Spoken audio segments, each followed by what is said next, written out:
Kita sama-sama akan dilayani oleh Pendeta Muda Filipus. Saya persilakan.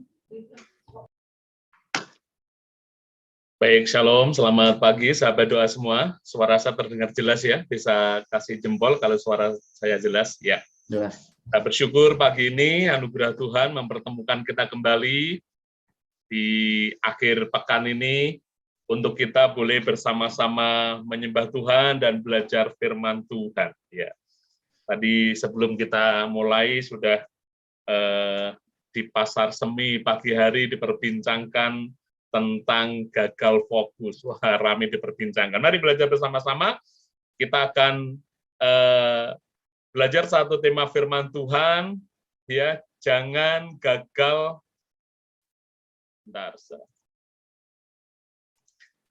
Ya, jangan gagal fokus. Ya, jangan gagal fokus. Hari-hari ini ada banyak hal yang kita dengar di media massa atau media sosial dan banyak orang gagal fokus karena permasalahan hidupnya. Tapi juga saya berpesan pagi ini yang kompornya belum dimatikan dulu supaya 15 menit, 20 menit ke depan kita dengar firman Tuhan tidak gagal fokus. Sambil dengar firman Tuhan, aduh komporku belum mati nih. Ya, mari bersama-sama kita akan baca firman Tuhan. Kita akan baca firman Tuhan dari Filipi. Ya. Kita baca firman Tuhan dari Filipi pasal yang ke-3 ayat 13 dan 14 sebagai ayat pembuka kita. Saya bacakan bagi kita semua. Saudara-saudara, aku sendiri tidak menganggap bahwa aku telah menangkapnya. Tetapi ini yang kulakukan, aku melupakan apa yang telah di belakangku dan mengarahkan diri kepada apa yang di hadapanku. Saya ulangi kata ini, aku melupakan apa yang di belakangku dan mengarahkan diri kepada apa yang di hadapanku dan berlari-lari kepada tujuan untuk memperoleh hadiah, yaitu panggilan surgawi dari Allah dalam Kristus Yesus. Yang percaya katakan amin. Ya, pagi ini kita belajar untuk kita tidak gagal fokus. Ya, tidak gagal fokus. Paulus memberikan satu penekanan di sini, aku melupakan apa yang di belakangku dan mengarahkan diri pada satu tujuan, yaitu panggilan surgawi. Apa yang menjadi tujuan dalam hidup kita, di pengiringan kita pada Tuhan, apa yang menjadi tujuan kita hidup setiap hari, buka mata, beraktivitas, sampai kita tidur lagi, bangun lagi, apa yang menjadi tujuan kita? Apakah panggilan surgawi? Ya. Apa yang menjadi fokus kita? Apakah surga? Nah, kita akan melihat bersama-sama. Ya, saudara sekalian, fokus itu membuat segala sesuatu menjadi jelas. Ya. Fokus itu membuat segala sesuatu menjadi jelas. Ada satu jemaat kami yang punya talent itu luar biasa. Dia bengkel boleh, oke. Ya, dia perbaiki elektronik, oke. Ya, perbaiki motor, mobil, ya oke. Bahkan perbaiki handphone bisa, saudara. Ya, dipanggil untuk perbaiki apa saja bisa. Tapi sampai hampir usianya 60 tahun, ya mungkin 55, 56 tahun, rasanya dia nganggur dan tidak membuahkan sesuatu. Karena apa? Dia rasa semua bisa. Jadi dia tidak fokus dalam satu bidang sehingga hidupnya menjadi gamang. Mau buka ini kok ada ini, mau serius ini kok bisa ini ya. Sekalian, mari kita belajar pagi ini fokus itu membuat segala sesuatu menjadi jelas. Ya, apa fokus hidup kita? Nah, mari kita belajar bersama-sama bagaimana kita menjaga hidup kita supaya kita tidak gagal fokus. Ini yang menjadi poin yang akan kita pelajari pada pagi hari ini. Bagaimana kita menjaga hidup kita supaya kita bisa melupakan yang di belakang kita dan kita mengarahkan diri pada panggilan surgawi tadi. Nah, sama-sama dari tulisannya Rasul Paulus, saya mengajak kita beralih dari Filipi tadi kepada ke kitab 1 Korintus atau surat 1 Korintus, ya, untuk kita belajar bagaimana supaya kita tidak gagal fokus. Mari, yang pertama kita belajar. Supaya kita tidak gagal fokus, yang pertama kita harus arahkan diri pada tujuan. Ya. Supaya kita bisa fokus, kita harus mengarahkan diri pada tujuan. Saya bacakan dari 1 Korintus pasal 9 ayat 24. Tidak tahukah kamu bahwa dalam gelanggang pertandingan semua peserta turut berlari dan bahwa hanya satu orang saja yang mendapat hadiah? Saya cetak tebal di situ. Karena itu larilah begitu rupa sehingga kamu memperolehnya. Oh, sekali. Ya, kita harus mengarahkan diri pada tujuan sedemikian rupa. Ya, larilah begitu rupa. Ya, belum lama ini ya ada satu atlet yang tiba-tiba melejit, sprinter dari NTT, Muhammad Zohri. Ya, kita pernah dengar ya, Muhammad Zohri. Sebelumnya namanya tidak terdengar, tapi mendadak beberapa tahun itu belakangan ini melejit. Dia memenangkan 100 meter. Ya, 100 meter. Juara dunia ya di kelasnya tentu. Ya. Lalu waktu diwawancarai dia berkata, wartawan bertanya begini, apa yang menjadi kunci kamu bisa menangkan lari 100 meter dengan hebat ini? Dia cuma menjawab dengan santai saja. Ya pokoknya saya lari saja. Ya. Pokoknya saya lari saja. Garis finish yang menjadi tujuan. Terus kalian, iya. Pokoknya dia lari saja. Saya sekalian, berlari begitu. Ada banyak hal terlalu memperhatikan, banyak orang terlalu berpikir tentang apa yang ada di sekelilingnya. Ya, beberapa waktu saya memberi apresiasi kepada beberapa worship leader di gereja. Ya, mereka dengan sungguh-sungguhnya memuji menyembah Tuhan. Dia tidak perhatikan, kameranya nyorot saya enggak ya? Wah ini jangan-jangan waktu aku nyembah Tuhan, aku tutup mata, aku menangis, jangan-jangan muka aku jelek. Ya. Ada orang-orang yang berpikir begitu, tapi ada orang-orang yang pokoknya fokusnya menyembah Tuhan. Mau disorot kamera kayak, mau mukanya tidak cantik lagi, fokusnya menyembah Tuhan. Saudara, berlari begitu. Sudahkah kita mengusahakan sesuatu begitu rupa? Iya, ini sekuat tenaga. Sekalian, banyak rumah tangga berantakan karena mereka lebih fokus pada acara pestanya daripada kehidupan setelah acara selesai. Iya, waduh cateringnya bagaimana ya, gedungnya sewa, sudah kurang 6 bulan sudah dipikir terus fokusnya pada acaranya. Nanti yang ngisi acara siapa? Yang MC-nya siapa? Wah, pendetanya nanti ini. Yang dipikir acaranya. Tetapi tidak memikirkan, tidak fokus pada kehidupan setelah acara itu selesai, yaitu kehidupan keluarga. Makanya fondasinya tidak kokoh. Iya, fokusnya tidak pada hidup nikahnya, tapi pada pestanya. Kalau anak-anak milenial tidak ngerti TV ini ya, wah ini kita reuni sejenak nih.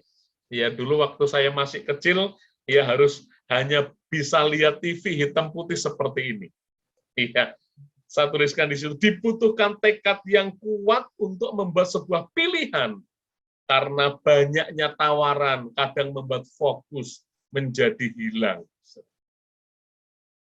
Dulu waktu saya kecil, waktu kita kecil, hanya ada satu saluran TV saja, TVRI. Tidak bisa milih lagi. Ya, hitam putih, tidak bisa milih lagi. Ya, pokoknya yang dilihat juga itu. Kita nunggu-nunggu satu film, ya kita reuni, film cerita akhir pekan, begitu ya. Wah, sudah nunggu dari sore, ya. Satu kampung itu yang punya TV cuma beberapa rumah, kita nunggu lihat, sudah jam 9 malam, dunia dalam berita, habis itu apa, saudara? Wah, ada laporan khusus Pak Harto. Waduh, lama begitu. Sehingga kita sampai terkantuk-kantuk, dia nunggu film cerita akhir pekan. Tapi kita tetap lihat terus, karena apa? Tidak ada pilihan. Tapi sekarang ini, waduh, kita puter TV, pakai IndiHome, ya, sekarang sudah terlalu banyak pilihan, ratusan yang bisa dipencet. Sehingga nonton TV pakai IndiHome itu, ya, pakai TV kabel, ya, pakai langganan itu, waduh, pindah. Karena apa? Terlalu banyak pilihan. Nah, dalam kehidupan kita hari-hari juga terlalu banyak pilihan. Ya, pagi-pagi kita memilih untuk bersekutu dengan Tuhan atau tidak. Hari-hari dalam pekerjaan kita milih takut akan Tuhan atau tidak. Ada banyak tawaran dalam kehidupan kita. Itu kadang membuat fokus akan panggilan surgawi itu menjadi hilang. Ya, fokus untuk kita bisa mengambil keputusan yang benar menjadi pudar. Oleh karena yang pertama kita belajar, ya, bagaimana supaya kita tidak gagal fokus. Mari arahkan diri pada tujuan yang jelas. Yang kedua kita belajar, bagaimana supaya kita tidak gagal fokus. Paulus katakan demikian. Dalam ayat 25. Tiap-tiap orang yang turut ambil bagian dalam pertandingan dikatakan apa? Menguasai diri dalam segala hal. Mereka berbuat demikian untuk memperoleh mahkota yang fana. Tetapi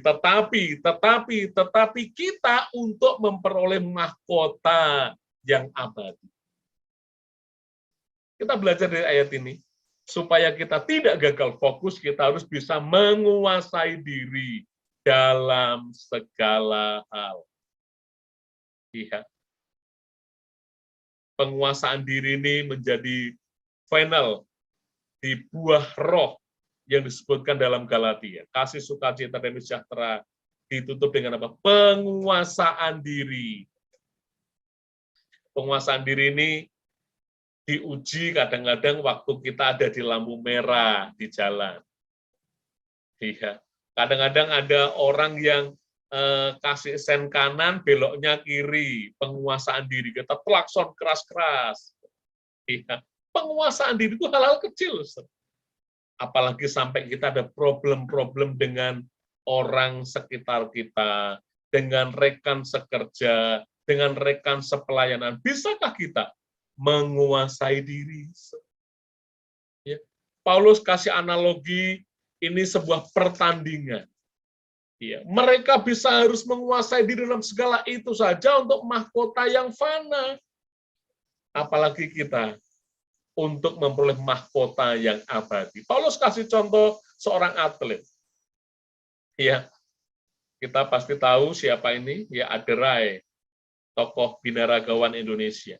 Seorang atlet harus memiliki disiplin tinggi dan pola makan yang baik. Ya, saya share pola makan Aderai, waduh, harus sehari itu harus telurnya berapa, proteinnya berapa, ini, waduh, dihitung. Nggak bisa sembarangan. Ya, mungkin seperti kita yang sudah jam 11 malam di depan komputer masih ngemil, masih makan, ya, nggak bisa menguasai diri. Seorang atlet harus menguasai diri dalam segala hal. Ya, harus bisa menguasai diri. Saya kasih sebuah contoh, ya, kita masih ingat beberapa tahun lalu seorang bocah, ya, masih belasan tahun, ya, Arya Permana, obesitas yang dalam usia belasan tahun, berat badannya itu 192 kilo. Kita masih ingat kisah ini, ya, cerita viral ini, ya. Lalu diadopsi oleh Aderai, ya, bukan anaknya diadopsi, tapi dia diambil untuk apa? Untuk didisiplin. Ya. Sampai akhirnya apa? Ya, Arya Permana ini badannya bisa menjadi 83 kilo. Ini tentunya bukan sesuatu yang mudah, ya. Yang dulunya boleh makan sembarangan kapan saja harus didisiplin. Yang dulunya tidak olahraga harus olahraga. Harus bisa menguasai diri dalam segala hal. Ya. Tadi saya singgung buah roh itu ya ditutup dengan penguasaan diri. Mari kita belajar, supaya kita bisa sampai pada tujuan, panggilan surgawi, kita harus menguasai diri. Saya gambarkan, saya dari Semarang mau ke Blitar, mau pelayanan ke tempatnya Bu Ana. Ya. Saya mau ke Blitar naik kereta api. Dari Semarang, waduh berhenti di Lamongan. Ya, di stasiun Lamongan berhenti, lalu di sana ada soto Lamongan jos begitu. Waduh, saya turun dulu deh. Saya turun dulu. Wah, saya makan cepat-cepat. Ya, waduh. Lalu saya belum bisa selesai makan, keretanya berangkat. Saya tertinggal. Saya tidak sampai tujuan. Karena apa? Saya tidak bisa menguasai diri. Rasa lapar saya, rasa ingin menikmati soto Lamongan di kota Lamongan tadi, membuat saya tertinggal dan tidak sampai tujuan. Penguasaan diri. Ya, apalagi hari-hari ini ya kita sedang diperkenalkan dengan dunia metaverse. Ya, ada banyak pilihan di dunia baru, dunia metaverse. Tapi hanya orang-orang yang bisa menguasai diri dengan benar yang akan terselamatkan dari apa? Dari goncangan teknologi ini. Apa metaverse salah? Oh tidak, teknologi bisa berkembang dengan pesat, tidak salah. Ya.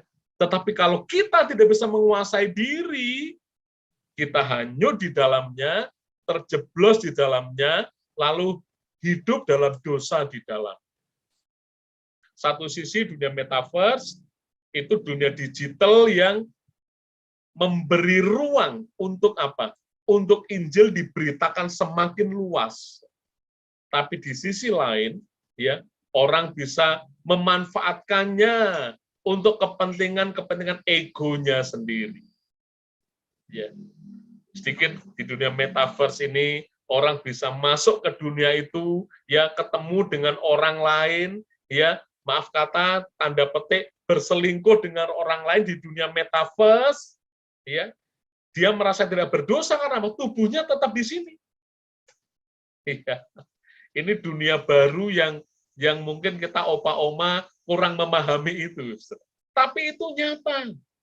Ya, bahkan hari-hari ini ya sudah dibuka gereja metaverse. Boleh saja, Sir. Ya, waktu kita mengikuti seminar metaverse ya Pastor Fu, Bu Tessa, ya bahkan link sahabat doa yang dipakai, Sir, dengan pendeta Beni Solihin menjelaskan, ya ini luar biasa, ya gereja bisa manfaatkan teknologinya, petobat-petobat baru yang dia takut dengan lingkungannya bisa hadir di dunia metaverse ini. Ini sisi positifnya, tapi sisi negatifnya orang bisa menyalahgunakan. Iya, kemarin anak saya cerita, Papa, temanku ini Pak di Jogja, dia nikah Pak di dunia metaverse. Dia undang teman-temannya, ya teman-temannya datang, di screenshot, dibuat status story WhatsApp dengan bangganya sudah menikah di dunia metaverse. Padahal dia masih kerja sendiri kos di Jogja. Nah bayangkan kalau mereka ketemu secara fisik, mereka merasa sudah menikah di dunia metaverse. Waduh, dinikahkan di gereja metaverse. Waduh, saudara sekalian. Ini kan sesuatu yang mengerikan. Makanya saya tuliskan, hanya orang-orang yang bisa menguasai diri yang akan terselamat. Teknologi tidak salah. Kita harus bisa buat pilihan, menguasai diri dalam segala. Amin, saudara. Ini yang kedua. Yang ketiga, yang terakhir kita belajar. Bagaimana supaya kita tidak gagal fokus? Paulus menuliskan di ayat yang ke-26 dan 27. Sebab aku tidak berlari tanpa tujuan dan bukan petinju yang sembarangan saja memukul. Tetapi aku melatih tubuhku. Aku melatih tubuhku dan menguasainya seluruhnya. Supaya sesudah aku memberitakan Injil kepada orang lain, jangan aku sendiri ditolak. Apa maksudnya? Supaya kita tidak gagal fokus yang ketika kita belajar, kita harus terus melatih diri, melatih diri, melatih diri. Iman kita itu perlu dilatih. Iya, kami gereja sedang bergumul, saudara. Karena dengan gereja online yang sudah dibuka selama hampir 1,5 tahun ini, setelah dibuka offsite, ya, dibuka gereja benar supaya orang datang ke gereja, ada 5% jemaat kami, ya, yang dihubungi terus, dia nyaman dengan ibadah online, ya. Ayo ibadah ke gereja, saya online sajalah di rumah.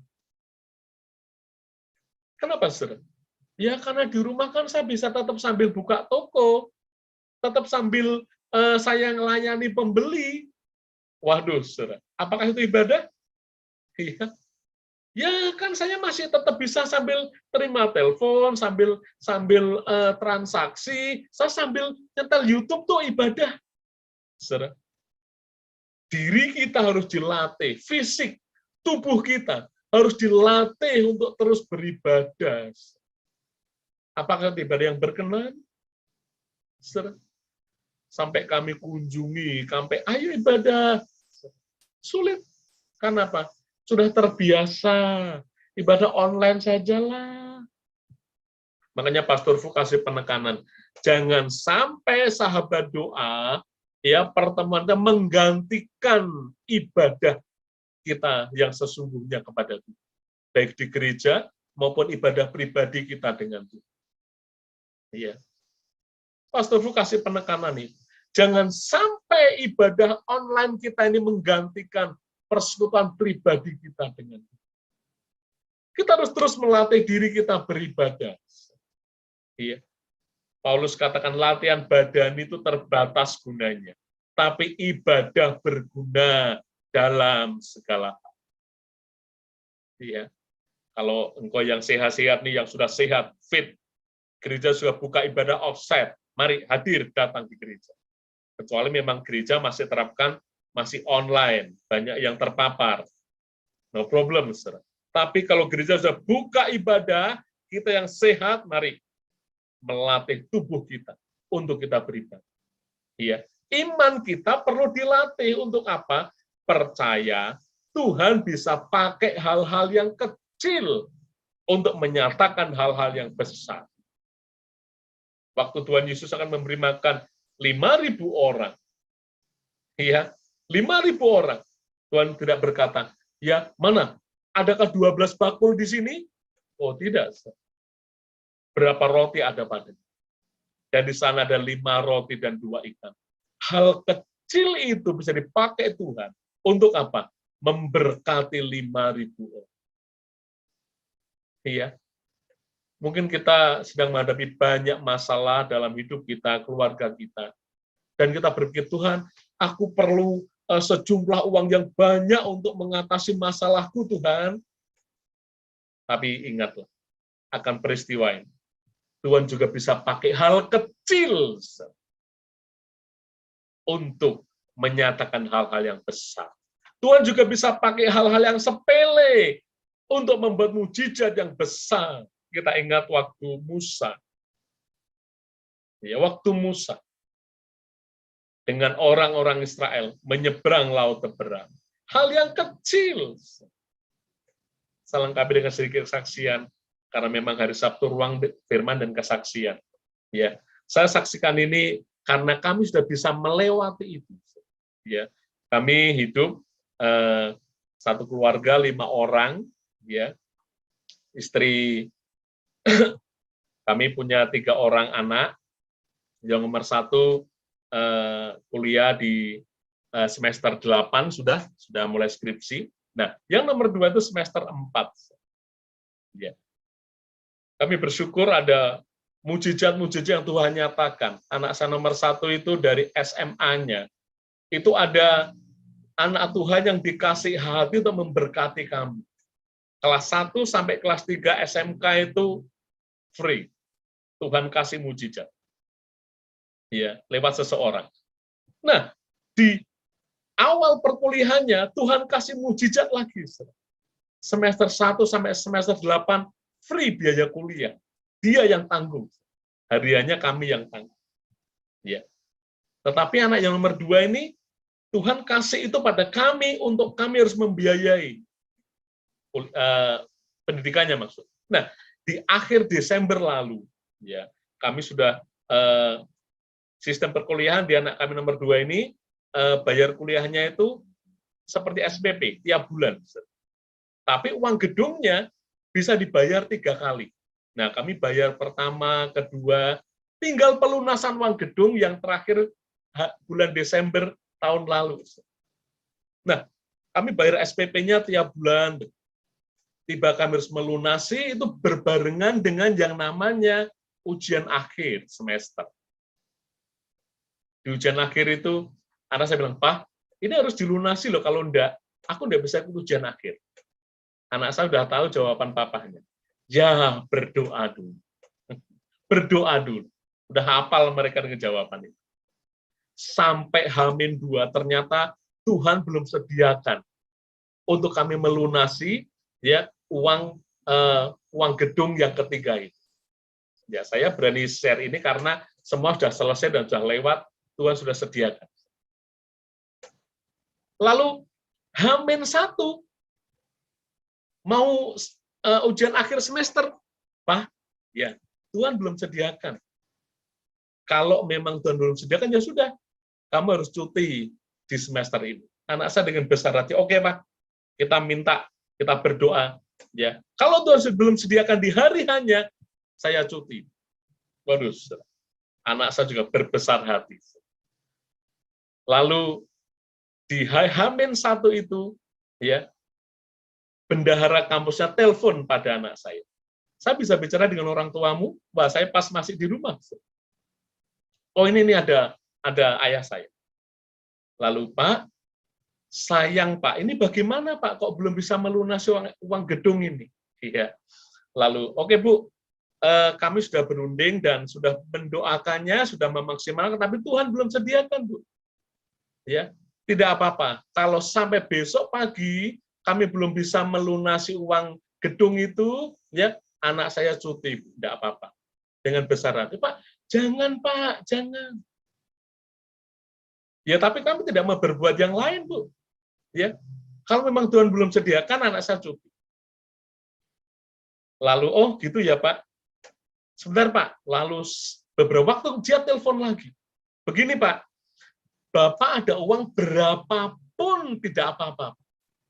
Silakan Bapak transfer, bukti transfernya itu Bapak kirim pada saya.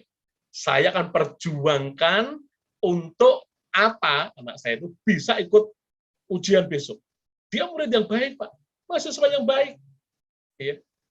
Jangan sampai dia cuti. Saya akan usahakan. Wah, benar. Ya. Dengan sejumlah uang kami transferkan, dan besok paginya dia menghubungi saya lagi. Pak, silahkan Ata bisa ikut ujian akhir, Pak. Dan Bapak bisa bayar kekurangan uang gedungnya ini kapan saja Bapak ada. Wow, kita berpikir ya mujizat Tuhan itu begini, ya lalu ada orang yang tanya, Pak Filipus, nomor rekeningnya berapa Pak? Tuhan gerakkan saya untuk memberkati Bapak dengan melunasi uang gedung. Wah, itu pola manusia. Tapi ternyata Tuhan bisa bekerja lewat hal-hal yang kecil. Ya, mujizat tidak datang dari luar, tapi dari dalam kampus yang notabene kampus itu tidak kenal dengan kami. Tidak ada referensi apa-apa. Ya, Tuhan bisa pakai siapa saja untuk mendatangkan mujizat dalam kehidupan keluarga kami. Tuhan bisa pakai dalam poin ini hal-hal yang sepele, hal-hal yang kecil, untuk apa? Untuk menyatakan hal-hal yang besar. Tuhan bisa pakai yang kecil tadi untuk menyatakan hal-hal yang besar. Ya, sekali lagi saya sampaikan, saya tidak ada tendensi apa-apa dengan kesaksian ini. Saya saksikan karena apa? Tuhan sudah sediakan semuanya. Tuhan sudah cukup. Untuk kita bagian akhir, saya boleh sampaikan, ya, apa yang jadi fokus kita hari-hari ini. Jangan karena beratnya tekanan hidup, fokus kita kepada Tuhan Sang Pemberi hidup menjadi hilang. Jangan karena kita berada di zona nyaman, semua sudah ada. Fokus kita kepada Tuhan juga menjadi hilang. Bagian akhir saya akan tutup dengan sebuah kisah. Tahun 2017 di dunia pertinjuan, ya, itu digemparkan dengan sebuah kisah. Ya, Anthony Joshua, petinju kelas berat dunia, dia memegang 4 sabuk dunia juara dunia. Petinju yang luar biasa tidak terkalahkan. Dia diundang bertinju dengan petinju Andy Royce. Ini pertama kalinya Anthony Joshua harus bertinju di New York. Ya, seorang juara dunia. Tetapi kenyataannya Anthony Joshua ini kalah oleh petinju Andy Royce yang levelnya jauh di bawah. Wah, orang-orang mulai bingung nih. Apa nih yang membuat Anthony Joshua kalah? Mengapa dia bisa kalah? Iya, selidik punya selidik. Saat Anthony Joshua datang di New York, dia disambut bak selebritis. Dia disambut bak selebritis. Dia diundang untuk makan malam, diundang untuk meresmikan butik, diundang untuk meresmikan pabrik. Ya, dia lupa tujuan dia datang ke New York itu untuk bertinju. Dia lupa. Sampai akhirnya apa? Dia tidak berlatih dengan baik dan dia dikalahkan oleh Andy Royce yang levelnya jauh di bawah. Apa yang ingin saya katakan di bagian akhir ini? Mari, jangan kehilangan fokus hidup kita. Supaya kita tidak kehilangan fokus akan panggilan surgawi dan amanat agung Tuhan Yesus. Mari, arahkan diri pada tujuan, menguasai diri dalam segala hal, dan terus melatih diri kita dengan latihan iman, percaya bahwa Tuhan bisa memakai hal-hal kecil untuk menyatakan hal-hal yang besar. Sekali pesan Tuhan, jangan sampai kita gagal fokus untuk hidup dalam panggilan surgawi. Amin. Mari kita berdoa.